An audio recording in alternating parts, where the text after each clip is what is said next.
Muy bien, estamos ya retomando el primer servicio informativo de la semana, digamos, y también el primer servicio informativo después de las elecciones.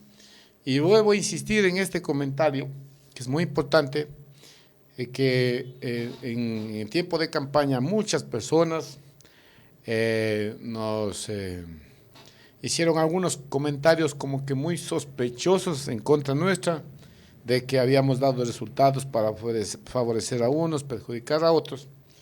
Y nosotros esto hemos venido haciendo durante, creo que unas 10 campañas, Joan.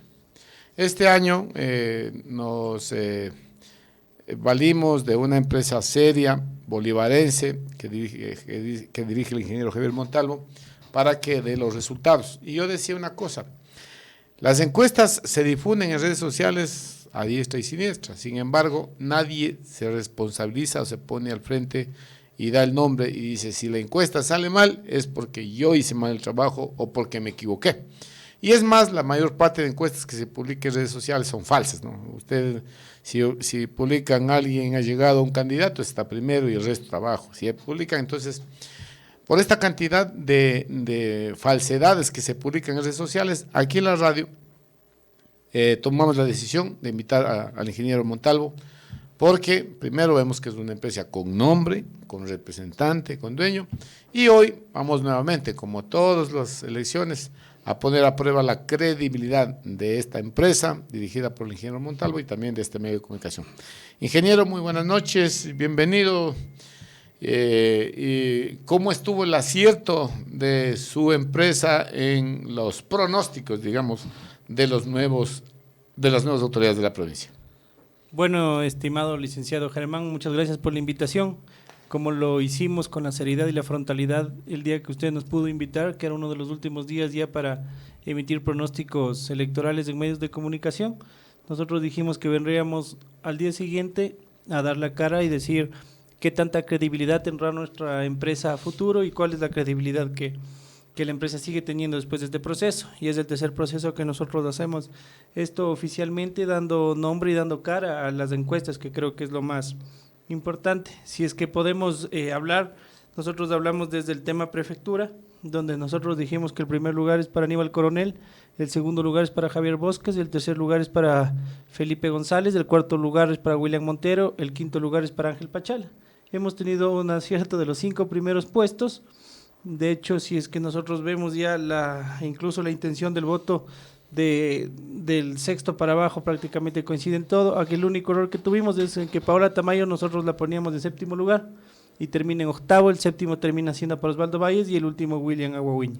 Es decir, que tuvimos el acierto de 7 de 8 candidatos, tal vez la diferencia más marcada que pueden ser por alguno de las personas que nos quieran refutar el tema de qué pasó con la credibilidad de la empresa.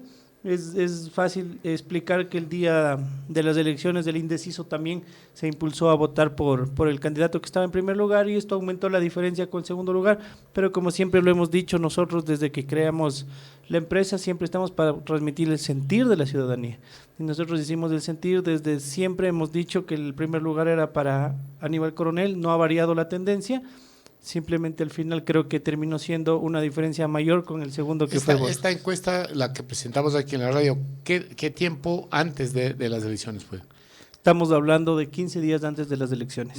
Entonces, también en 15 días la gente se toma decisiones, los indecisos de última hora, los convencimientos y el impulso que dan a candidatos que hacen cierres, que no hacen cierres, que deciden ir a debates, otros que no. Entonces, esto sí mueve la intención de voto. Pero digamos, Javier, que en la provincia de Bolívar la empresa acertó para mí en un 100%. Porque un casillero que se haya movido de todo el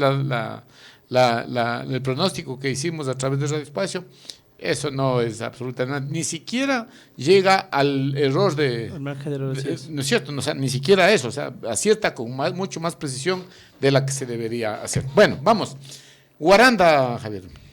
Estimado Germán, nosotros en Guaranda hablamos de la victoria del doctor Inti Yumbai, hablamos de una victoria de más de 8 puntos sobre el segundo.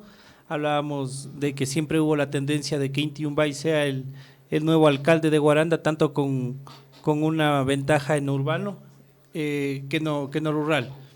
Entonces comenzamos nosotros ya a ver esta tendencia desde más o menos del comienzo, desde el año 2021, que venimos midiendo cómo estaba el tema de aceptación de los candidatos a la alcaldía. Tal vez la sorpresa más grande termina siendo cómo se desmorona al final el candidato Gustavo Jaramillo y cómo la gente que iba a votar por Gustavo Jaramillo se termina inclinando por el primero en el sector urbano. El sector urbano le termina dando la votación también a Inti Yungay, que termina siendo una paliza literalmente sobre el segundo, y creo que hemos acertado aquí también al ganador como en la prefectura. Muy bien. Vamos a Chimbo. Que esto se veía como una cosa muy improbable, que Arteaga pueda superar a un alcalde para mí muy centrado, con mucha hora, con mucha credibilidad, y que Luis Prado pierda las elecciones. Lo dijimos también, estimado Germán, recordará que cuando hablábamos de Chimbo, hablábamos de que el candidato favorito para ganar la alcaldía es José Luis Arteaga. Tenía más de 3 puntos de diferencia hace 15 días y al final igual el indeciso termina yéndose con el José ganador Luis y termina ampliando a 4 puntos, pero la victoria siempre la comentamos de José Luis Arteaga desde diciembre. Ya el Chimbo se inclinó por él. Hablábamos de una supremacía, de estar luchando los 2 primeros lugares en el rural, y hablábamos de estar luchando los 2 primeros lugares en el urbano, lo que no pasó con su candidato que estaba en segundo lugar, que fue Luis Alfredo Prado, que en el sector urbano cae al tercero y en el sector más rural también cae al tercero y lucha el segundo, apretadamente el segundo. Entonces esto ya hablaba de una tendencia, ya que por ejemplo el que estaba primero en la ruralidad, que hasta el final era Medardo Rea, comienza a caer su votación y comienzan a aumentar la votación los otros candidatos que terminan llevándose votación importante, como Alonso Peña, como Neisser Vargas, como Edin Cruz, y como la misma candidata de Pachacuti, Lucía Miranda, que un poco de votación lleva, pero no significa una mayor variación. Hablamos de la victoria de José Luis Arteaga y el segundo lugar de Luis Prado, y se dio tal como lo transmitimos hace 15 días. San Miguel. Estaba mucho más claro, ¿no? Aquí estaba más definida la situación. Yo creo que en San Miguel lo explicamos incluso de parroquia en parroquia y cómo iba a ser los resultados al final. Creo que no nos varía. Hablamos de una diferencia de 6 puntos. Lo hablábamos hace 15 días. Creo que también hubieron factores que esto pudo haber hecho que sea más grande, pero que no se explotó al final ciertas estrategias. Pero yo creo que Vinicio Coloma tenía ganada la alcaldía, ganaba en urbano, lo dijimos aquí, cuando todo el mundo había creado una válida estrategia de especulación que Marcelo que decía de Mora, que nunca Vinicio Coloma ganaba en San Miguel. y que Marcelo de Mora tenía una votación que le daba una paliza a Vinicio Coloma en el tema de urbano. Entonces nosotros explicamos incluso por segmentación qué calle tenía la votación el candidato Marcelo de Mora, qué calle tenía Vinicio Coloma, los alrededores de quién eran, en Balsapamba cómo ya les llegaba a igualar, donde que siempre había sido reducto de Marcelo de Mora y flojo para Vinicio Coloma, cómo voltea la votación Vinicio Coloma. Al caso de Balsapamba en San Miguel, ¿no? Y como Balsapamba, entonces prácticamente quedan empates. En nuestras encuestas recuerdo que estaba apenitas encima Marcelo de Mora, tal vez creo que al final también en los resultados finales también termina teniendo una ligerísima ventaja en Balsapamba, y hablábamos de esta remontada, ¿no? De esta remontada más que remontada, otra vez alejarse, porque siempre estuvo Vinicio Coloma sobre Marcelo de Mora. Para noviembre prácticamente Vinicio Coloma les llevaba 15 puntos. A diciembre tal vez se ajustó un poco a 4, y en enero otra vez ya vuelve a despuntar a más de 6 puntos, que ya era irreparable. Creo que las especulaciones y el crear burbujas mediáticas a través de terceros no le sirvió, y creo que tampoco ayudaron ciertos factores del equipo que armó Marcelo de Mora dentro de sus concejalías. Es así que también vemos que en las concejalías de San Miguel da la sorpresa Conrad Mora ingresándose, y lo dijimos también, recordará usted, estimado Germán, que iba a ser el más votado iba a ser René Duche, que terminó teniendo la votación. Mora entraría, Conrad Mora, lo dijimos de ese día. Tal vez a mí la sorpresa que me dio es que haya ingresado 2 de Vinicio Coloma, 2 concejales rurales ingresa y tendrá 3 concejales en el Consejo Municipal. Así es, eso ya está ratificado. Y ya está confirmado, entonces tal vez la sorpresa que más grande, porque yo esperaba un poco más de votación, tal vez de Simón Llanes, esperaba un poco más de votación de Rafael Barzaldo, pero la gente se inclinó, o era Vinicio Coloma o era Marcelo de More. Creo que ya ahí estaba despejado, yo creo que la teníamos clara desde enero. Esa medida estaba muy claro desde el principio casi. Ahora, Chillanes, ¿qué pasó en Chillanes? En Chillanes comienza a pasar un fenómeno a través del 20 de enero, que realizan una especie de debate los candidatos, en donde muchos no cumplen las expectativas y tal vez el candidato que se encontraba en primer lugar comienza a crear un discurso, comienza a transmitir un discurso a su ciudadanía, a su cantón, que no era del agrado de la gente. Y si ahorita hacemos encuestas de por qué usted cree que Johnny Pérez, que estuvo primero, termina segundo, y dado de prácticamente 2-1 por Miriam Galarza, la gente le va a decir por el discurso, porque no creo que sea prudencial, por más que yo quiero un cambio transcendencial para mi cantón, porque tal vez yo quiero cambiar de una administración como la que era de una Nausín desgastada. Yo creo que no era el discurso decir, yo no voy a dar trabajo a nadie y todos los vagos del municipio se me van. Entonces yo creo que exactamente fueron las palabras que marcaron el declive del candidato. Pero Javier, usted me pasó una encuesta mucho después y aquí ya se veía que esta tendencia estaba golpeando al candidato que estuvo en primer lugar, porque esta última encuesta, ¿cuándo la hizo? Voy a revisar. De cuando es de el 31 de enero, es mucho ya. Y en esta encuesta, después del fenómeno que usted dice, el candidato que estuvo en primer cae y desaparece. Así ¿no? es. Porque en esa encuesta ya decíamos que Miriam Galarza era la triunfadora con el 22.40, Carmen Nausín segundo y Mentor Wilca, que yo creo que se sostiene en el centro, ¿no? Así es. ¿Qué comienza a pasar ya el 31 en las últimas encuestas en las que nosotros no transmitimos en medios digitales y en medios públicos se podría decir?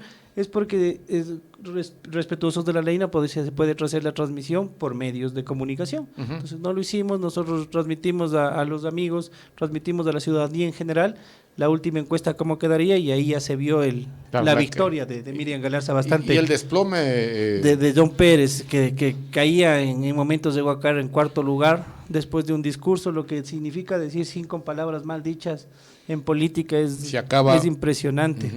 Se recuerda también tal vez cuando en Chimbo ganaba el candidato alcalde Bosques y terminaba ganando por palabras mal dichas de Hugo Lara. Así es. Entonces yo creo que hay cosas que pasan en la política y creo que le pasó.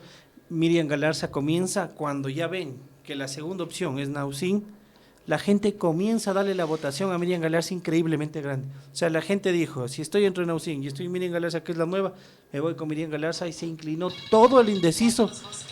Se inclinó el 100% del indeciso por Miriam Galarza cuando ya estaba primera, y esta encuesta al final tuvo el eco que creo que... Sí, 22.40 para Miriam Galarza, y eso ya estaba definido, y se vio la caída del primer lugar. Se vio la caída ahí. Echandía. En Echandía también creo que yo creo que es uno de los cantones que no había duda, junto con Guaranda, junto con San Miguel. Cantones que no había nada que dudar. Marco Vizcarra era el alcalde, hoy ya lo puedo decir, es el alcalde, no. En ese entonces sabíamos que iba a ser el futuro alcalde de Chandía. 3-1 decíamos, estuvo a un punto de ser 3-1 exactamente entre Marco Vizcarra y el segundo, que es Carlos Bonilla, tal como lo dijimos en la encuesta, termina siendo el segundo Carlos Bonilla, el primero Marco Vizcarra, con una diferencia de prácticamente 3-1. Entonces yo creo que cuando la investigación se hace bien, cuando la investigación es real, muchas personas decían, se equivocaron encuestadoras nacionales, se equivocaron en alcaldías, en el referéndum. En Quito, miren lo que pasó. En Quito, en Guayaquil, que le ponen a una candidata de diferencia arriba 8 y termina estando bajo 10. Son cosas que pasan cuando hay el voto de última hora, cuando el indeciso se suma al otro. Pero en estas cosas, por ejemplo, Echandía, San Miguel y Guaranda no terminó pasando. Así es. Se mantuvo la tendencia, y en Echandía el 3-1 de Marco Vizcarra, que es el nuevo alcalde de Echandía, se ve venir. Esperemos que para todas las autoridades que han llegado ya a la alcaldía, que Dios les ilumine y les dé sabiduría para tomar decisiones. Caluma, aquí sí. Aquí sí fue la sorpresa más grande y hay que reconocerlo. Esto no se veía absolutamente para nadie, creo yo. El tema de las encuestas, aquí hubo un voto llamado el voto vergonzoso, donde que la gente decía votar por uno, pero estaba decidida a votar por otro. Prácticamente la gente lo decía, es que no, yo estoy con él, mi voto es para él, y al fin y al cabo termina dándole el voto al otro candidato. Creo que si hablamos del cierre de campaña que se vio, ya no se hubo tiempo para hacer más encuestas, ¿no? Pero cuando se vio el cierre de campaña de Narváez, creo que ya se marcó una diferencia, creo que fue lo que más impactó en la gente, y no solo por la cantidad de personas que hubo entre la una o la otra lista, sino por la euforia que hubo en la lista, en el cierre de campaña del candidato. También creo que hubo otros aspectos que influenciaron bastante en el tema, en este tema que fue el empuje de Aníbal Coronel en Caluma, una votación fenomenal de Aníbal Coronel en Caluma, y también… Esto también apostó a… Creo que también sirvió una estrategia, y yo tengo que ser claro, una estrategia bastante buena del tema de Gerson Narváez, de hacerle sentir orgulloso al calumeño del calumeño. Y esto no solo que le ayuda a él, le termina igual ayudando a Pachala, y Pachala se termina llevando esta votación. Entonces, le enorgullece al calumeño de ser calumeño, y le termina tal vez afectando al otro candidato, y le termina él elevando en las Naves, que era uno de los cantones más difíciles de pronosticar, porque creo que la diferencia entre las tres candidatas era de menos de 2 puntos, ¿no? Era un 1.5 entre el primero y el tercero. Así es. Creo que había igual aquí el fenómeno, y decíamos aquí en la radio, no se puede hablar de un ganador en las Naves, porque hay un empate técnico bastante marcado. ¿Qué pasa al final? Creo que los cierres de campaña marcaron otro nivel en el tema de las Naves. Hay demasiado dinero, poder económico en juego aquí en estos cierres de campañas. Yo creo que el que más impactó fue el de María Angélica Aldaz, que termina por cerrar todo el tema de su alcaldía en su cierre de campaña. Yo creo que también se apalancaron, y aquí hay una diferencia que nosotros podemos marcar entre Bosques y Coronel, por ejemplo, en la prefectura, mientras que los candidatos de la alcaldía de Coronel se apalancan en Coronel para sus cierres de campaña y para su campaña. Los candidatos de Bosques no se apalancaron en Bosques. Yo creo que a excepción de Vinicio Coloma y de tal vez de Jaramillo al final, nadie se apalanca en Javier Bosques. No hubo una estrategia grupal, porque, por ejemplo, si Vinicio Coloma y Bosques aquí hubiesen apalancado, los resultados eran otros. En Echandía lo mismo, ¿no? Parece que le faltó un poco, es más bien al candidato Bosques, ¿no? Yo creo que le faltó estrategia y le faltó apoyo. Yo creo que hasta septiembre él estuvo bien rankeado, creo que cambió de estrategas en septiembre. Él ya sabrá las decisiones del por qué cambió de estrategas en septiembre, y se vio ya el declive de Javier. No se comienza a apalancar en sus candidatos a las alcaldías. Él tuvo una investigación previa considerable, y hay que decirlo, se hizo una investigación previa para él en donde él define sus candidatos. Si usted se pone a ver, 3 candidatos de él ganan las alcaldías, 3 de candidatos de él quedan segundos, y solo un candidato queda tercero. O sea, tenían los mejores candidatos. Tenía el equipo, pero no lo aprovechó. Así es, le faltó un poquito de cancha, creo yo, en esto de la política, y bueno, los resultados ya están dados, y creo que por esto terminan también afectándose algunos alcaldes que no tampoco supieron trabajar en el tema. Así es. Javier, ¿qué tanto pesa ya a largo tiempo el tema de que hay ciudades como Guaranda, como Chimbo, que nunca han dado paso a una reelección? Esto también es un medidor, es algo que mirar para pronosticar. Yo creo que en estas ciudades es más complicado el reelegirse. Es un factor que sí juega en la gente. Creo que se le posiciona a la gente que cada 4 años hay que cambiar de administración, pero también creo que deja la vara alta para los candidatos que no saben, los alcaldes, autoridades que no saben cumplir con las expectativas de la ciudadanía. Tal vez llegan sin propuesta, y cuando llegan con propuestas, llegan con una propuesta que no es la que se puede cumplir en administración. Claro. En papeles no te aguanta lo que tú prometiste a un montón de personas. Entonces, hablábamos, estimado Germán, recordará de lo difícil que es reelegirse, hablábamos de Guaranda en especial, el pantallazo que se había creado con la cantidad de publicidad, sosteniéndose, por ejemplo, de un Medardo Chimbolema de su candidato a prefecto. O sea, crearon trabajo en equipo y no puedes ponerme una publicidad si no estoy yo también. Se creó y yo creo que le ayudó bastante. Pero para la gente que ¿Quién ayudó a quién? Aníbal le ayudó a Medardo un montón. Ya. Entonces le ayudó a levantarse porque para mí estaba tercero. Se creó un pantallazo mediático para que él diga que puede ganar. Yo creo que su cierre de campaña también lo levantó para poder llegar a por lo menos quedar segundo. Yo creo que la resistencia que él tenía era demasiado grande. Yo creo que no. ¿A qué se debe? ¿Han investigado ustedes? ¿A qué se debe? Porque, a ver, quienes miramos a diario las noticias, quienes estamos siguiendo el desarrollo de los alcaldes, Medardo Chimbolema hizo un trabajo para mí muy bueno en Guaranda, ¿no? Algunas cosas que quedaron pendientes, varios temas que no son de obra civil, que no se ven, pero son muy importantes, como precautelar el agua, tratar de hacer dinero con los desechos de las ciudades, entre otras cosas, que además, por ejemplo, el mercado mayorista, ya los terrenos para el terminal terrestre. Se habla de un trabajo sostenido y una difusión también muy importante. Pero ¿qué pasó? ¿Qué le pasó a Medardo Chimbolema? A ver, yo creo que en esto hay que tomar, por ejemplo, ejemplos de autoridades que han logrado mantenerse a lo largo del tiempo. Caso de Vinicio Coloma. Vinicio Coloma, así es un gran ejemplo. Hay que saber marcar tiempos en la política. Hay que saber marcar que lo político y lo administrativo siempre va de la mano. Claro. Y al momento que se pregunta a la gente, sí, la gente espera obra, la gente espera una administración adecuada, pero también espera que la manera política que sea, el actuar del candidato sea de una forma políticamente correcta. ¿Qué pasa con el candidato Medardo Chimbolema?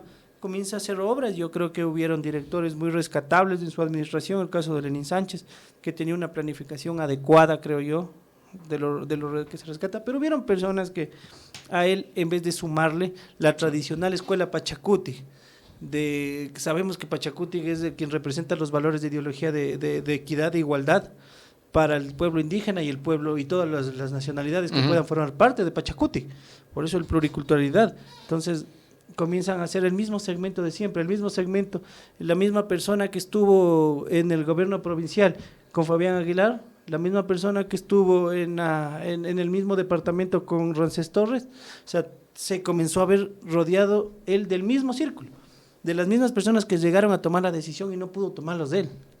Entonces la gente comienza a cansarse de eso y yo creo que... Y esta va la costumbre de muchas autoridades de querer dejar todo para el último año y se quedan, ¿no? Entonces el caso de Vinicio Coloma es una constante, ¿no?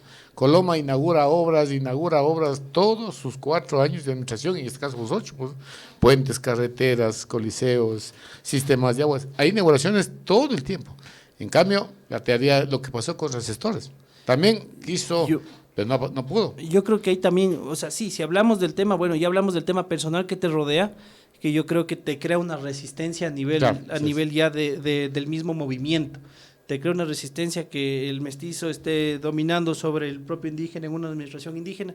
Fue el primer por qué la gente le comenzó a ver a Inti Yungay. Si es que hacemos un análisis grande, desde ahí empieza a verle la gente ya a Inti Yungay, la gente misma de la ruralidad.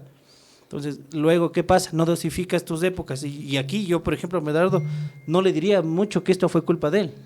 A todas las autoridades del Cantón Guaranda que perdieron todos, y yo creo que no se reelige ninguno, si no estoy mal, no se reelige ningún candidato a alcalde, ni bueno, la prefectura que no se pudo reelegir el doctor Vinicio Coloma, no se reelige ninguna autoridad y es producto del COVID-19.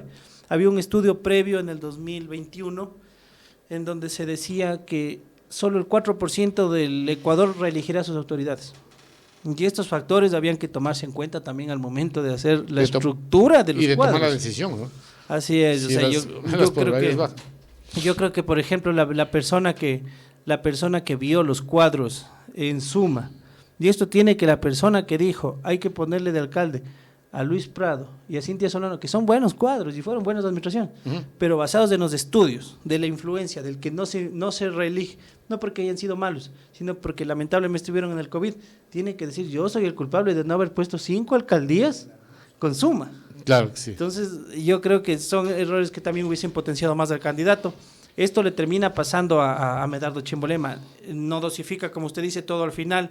Creo que la desesperación de hacer rápido las obras, creo que comienza a tratar de simpatizar con el tema urbano, porque ve que el otro candidato ya comienza a enfatizar con el urbano. El otro candidato se vende como urbano. Si usted ve el marketing político que tiene, y creo que es de una coterránea suya, una sanmigueleña, la persona que les lleva el marketing político a Inti Yungay, muy aceptable y muy bueno. Yo algunas acciones de ellos, de hecho, les admiraba y los elogiaba porque fueron buenos para el tema integración. Inti posiciona su imagen como mestizo en el urbano. Así es. ¿Y cómo dirán? ¿Cómo? Pero si es indígena. Él comienza a salir con su familia de una forma que lo ven como uno más. Lo ven como una persona más del urbano. Y posiciona su nombre en la ruralidad basado en una imagen de su padre con la huipala. Así O sea, sugestivamente estaba borroso, pero las pancartas de la ruralidad eran su padre con la huipala. Así es, sí, eso es. Entonces la gente decía, él es Pachacutic, solo que no está en Pachacutic. La ruralidad lo decía así, no, porque Inti es Pachacutic, no está en Pachacutic, pero él es Pachacutic, su papá es el fundador de Pachacutic. Y las últimas 2 semanas, yo recuerdo que la última semana en especial, yo recibía mensajes, tenía contacto con algunos asesores de prefecturas, por ejemplo en Cotopaxi, de Usha, que quedó segundo lamentablemente en Cotopaxi, por la división de los 2 candidatos indígenas con Tibán. Las bases de Pachacutic de Bolívar decían, nosotros estamos con Inti Yungay, porque su papá fue el fundador de Pachacutic. Y él sí representa los valores de igualdad y de equidad que necesita tener Pachacutic. Muy bien, Javier, muchas gracias. Lamentablemente el tiempo es un enemigo. Nada más que decirles a nuestros oyentes, como siempre, este medio de comunicación con responsabilidad, con ética, presentó un trabajo. Yo que agradezco a Javier, nos conocimos el día que le invitamos, así que hoy en adelante esperemos arrancar varios temas de investigación y difundirlos, porque una empresa con la seriedad de usted, Javier, yo creo que debe reconocerse y debe utilizarse, porque para muchos políticos la política es suerte y no, es una ciencia que hay que aplicarle. Gracias, Javier, le dejo sus palabras finales. Estimado Germán, muchas gracias, muy agradecido con su invitación. Siempre estoy a las órdenes para acudir a las revistas. Yo creo que esto sí es para el llamado también a las autoridades. Yo creo que todo se basa de una investigación de necesidades. Yo creo que aquí se basa todo en el Plan de Ordenamiento Territorial, el PDOT es el base por donde deberían iniciar las autoridades para establecer un plan de trabajo adecuado. Les invito a que sea un trabajo investigativo y un trabajo basado en las verdaderas necesidades que tiene el pueblo para que los eligió para gobernar. Un saludo a todos, muchas gracias por escucharme y muchas gracias por la invitación, Germán. Muy bien, muchas gracias. Javier Montalvo estuvo con nosotros y enseguida, luego de